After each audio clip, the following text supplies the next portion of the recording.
Advance cloud architectures के सिलसिले की जो अगली एग्जांपल या एक कॉन्फ़िगरेशन हम देखने जा रहे हैं वो है स्टोरेज से related storage workload management architecture कि जिसमें जो स्टोरेज से रिलेटेड जो डिफरेंट जो मसले आ सकते हैं उनको उसको मैनेज करने से रिलेटेड वो हम अगर क्लाउड को इस तरह से कॉन्फ़िगर किया हो जैसे कि हम डिस्कस करने जा रहे हैं तो वो हम उन सारे मसाइल को जो है वो हल कर लेंगे या हम जो डेटा है उसको एफिशिएंटली हम मैनेज कर लेंगे जो कंज्यूमर्स का डेटा है। देखते हैं logical unit number is a logical drive that represents a partition of a physical drive. Logical unit number आप समझ लें कि वो जैसे हमें हार्ड डिस्क के ऊपर डिफरेंट ड्राइव्स नजर आती हैं तो वो एक ड्राइव को आप समझ लें कि ये एक लॉजिकल यूनिट नंबर है इसका। जैसे हर ड्राइव का कोई अल्फाबेट से रिप्रेजेंट हो रहा है तो हम यहाँ कहेंगे कि ये एक नंबर से रिप्रेजेंट हो रहा है, लॉजिकल यूनिट नंबर हम उसको कहेंगे। The storage workload management architecture ensures the even distribution of all logical unit numbers across the cloud storage devices। यानी क्लाउड स्टोरेज कहाँ पे है, एक बाहर वाला कोई फिजिकल डिवाइस है उसके ऊपर ही क्लाउड स्टोरेज जो है वो इम्प्लीमेंट की गई है। उस फिजिकल ड्राइव के ऊपर जो डिवाइस के ऊपर जो लॉजिकल यूनिट नंबर यानी जो ड्राइव्स हैं वो क्रिएट की गई हैं और फॉर एग्जांपल हर ड्राइव एक कंज्यूमर को जो है वो अवेलेबल कर दी गई है। सो जो जो जिस सिस्टम हम इस वक्त स्टडी कर रहे हैं स्टोरेज से रिलेटेड है यानी स्टोरेज वर्कलोड मैनेजमेंट आर्किटेक्चर, ये इस बात की श्योरिटी करेगा कि किसी भी एक जो डिवाइस है उसके ऊपर बहुत ज्यादा जो ड्राइव्स हैं या लॉजिकल यूनिट नंबर हैं वो ना बन जाए। अगर एक ही डिवाइस के ऊपर बहुत ज्यादा लॉजिकल यूनिट नंबर बनते जा रहे हैं तो फिर वो जो ड्राइव्स हैं उनको जितनी भी अवेलेबल जो स्टोरेज फिजिकल स्टोरेज डिवाइसेस हैं क्लाउड की उसके ऊपर इवनली डिस्ट्रीब्यूट कर दिया जाए ताकि एक डिवाइस के ऊपर जो है बहुत ज्यादा लोड ना आए।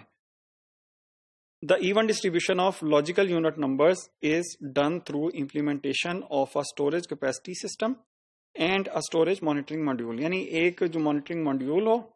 और एक जो उसकी मैनेजमेंट सिस्टम है इसका स्टोरेज कैपेसिटी का वो होना चाहिए। जो मॉनिटरिंग यूनिट है वो चेक करेगा कि किस जो फिजिकल डिवाइस के ऊपर कितनी ड्राइव्स हैं या लॉजिकल यूनिट नंबर्स हैं और वो वक्त आने पे अगर बहुत ज़्यादा या एक थ्रेशोल्ड से ज़्यादा बढ़ जाते हैं तो वो जो सेंट्रलाइज सिस्टम है कंट्रोलिंग सिस्टम है उसको वो इन्फॉर्म करेगा। तो जो स्टोरेज कंट्रोलिंग सिस्टम है जो इस मॉड्यूल में हम डिस्कस कर रहे हैं वो फिर उन जो ड्राइव्स हैं उनको इवनली डिस्ट्रीब्यूट कर देगा। ये हम आगे अब एक फिगर से भी हम इसको डिटेल में देखेंगे। The storage monitoring module highlights the over burden storage device. जैसे कि मैं कह चुका हूँ कि जो स्टोरेज मॉनिटरिंग मॉड्यूल है वो उसका क्या काम है मॉनिटरिंग का, कि वो देखेगा कि किस डिवाइस के ऊपर स्टोरेज डिवाइस के ऊपर ज्यादा बर्डन आ गया, बहुत ज्यादा ड्राइव्स बन गई, बहुत ज्यादा इंडिविजुअल कंज्यूमर्स का इंडिविजुअल ड्राइव्स बहुत ज्यादा बन गई हुई हैं, उसको हाईलाइट कर देगा।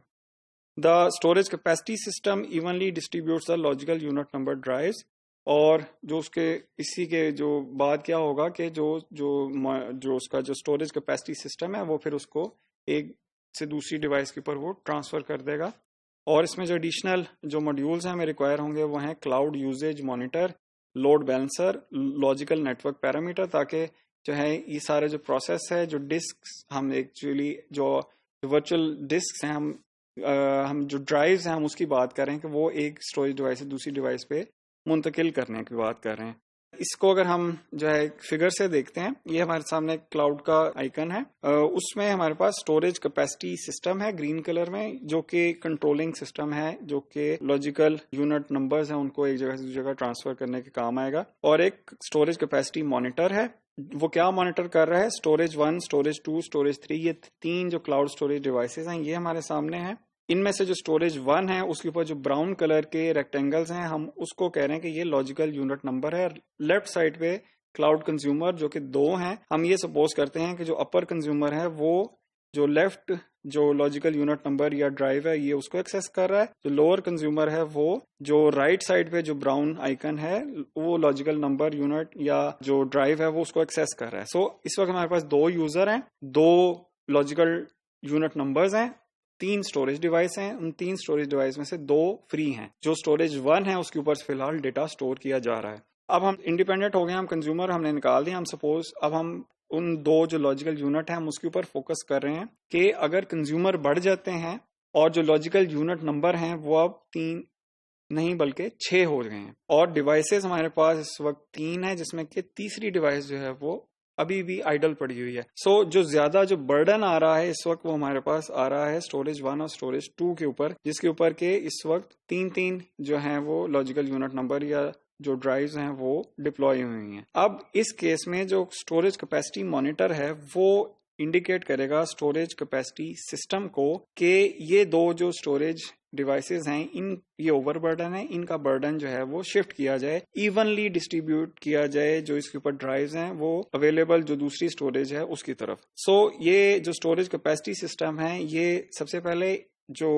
एग्जाम्पल में लेफ्ट जो स्टोरेज 1 वाली डिवाइस है उसकी जो एक जो ड्राइव है उसको वो पिक करेगा और उसको वो दूसरे जो स्टोरेज 3 है उसके ऊपर वो ट्रांसफर कर देगा। उसके बाद अब देखते हैं कि क्या ये इवनली सबके ऊपर एक जैसा लोड है, नहीं, अभी भी जो स्टोरेज 2 है उसके ऊपर 3 जो हैं ड्राइव्स हैं, स्टोरेज 1 के ऊपर 2 हैं, स्टोरेज 3 के ऊपर